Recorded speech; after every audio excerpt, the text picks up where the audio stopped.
વડોદરા શહેર જિલ્લા રિક્ષા ચાલક યુનિયન દ્વારા તેમના વિવિધ પ્રશ્નોને લઈને કલેક્ટરને આવેદનપત્ર આપીને રજૂઆત કરવામાં આવી હતી।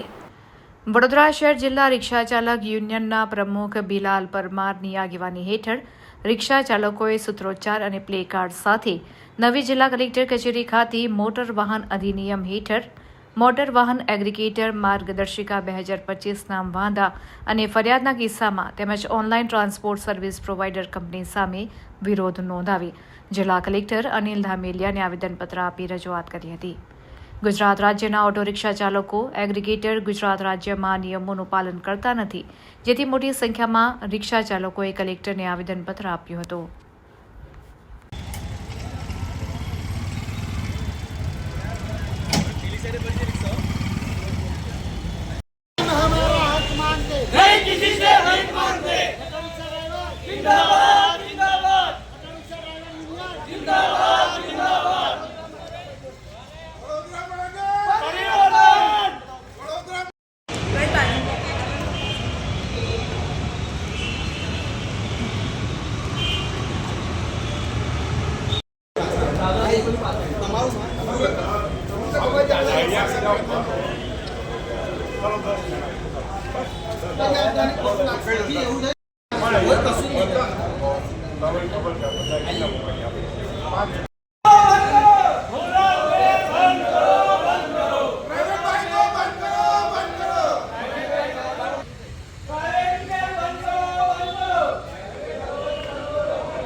रीजनल ट्रांसपोर्ट ऑथोरिटी का चेयरमैन छो। ट्रांसपोर्ट डिपार्टमेंट जो आम आगे सत्ता पर जे कंपनीओ है हाल में केंद्र सरकारे जो नवी मोटर व्हीकल एक्ट गाइडलाइन बहार पाड़ी है, मोटर व्हीकल एक्टना कायदाओं तोड़ी देवी पड़ी।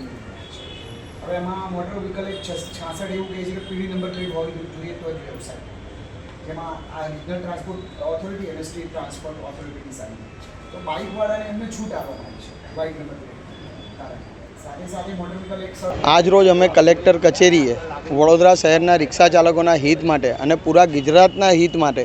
આજ રોજ અમે કલેક્ટર ઓફિસે અમારા આવેદનપત્ર આપવા આવ્યા છે કે જે ટુ વ્હીલર્સ ગાડીઓ જે ચાલી રહી છે, જે નિયમોનું ભંગ કરી કેન્દ્ર સરકારે બનાવ્યા છે, જે ખોટું છે, જેમ કે ટુ વ્હીલર્સ સફેદ નંબર પ્લેટમાં ચાલે છે એ અનલીગલી ચાલી રહ્યા છે અને અમારી પાસે પીળી નંબર પ્લેટમાં ચાલે છે, તો આ ખોટી ભેદભાવવાળી નીતિ કરી રહ્યા છે અને કલમ નંબર 66નો ઉલ્લંઘન કરી રહ્યા છે એ લોકો,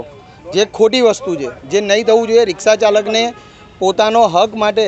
અમારે અવાજ ઉઠાવવો પડે છે, કેમ કે અમે વારંવાર રજૂઆત કરી છે તો બી એ સાંભળવા તૈયાર નથી। તેની માટે આજે વડોદરા શહેરના રિક્ષા ચાલકો એકત્રિત થઈ અને કલેક્ટરશ્રીને આવેદન આપવા આવ્યા છે।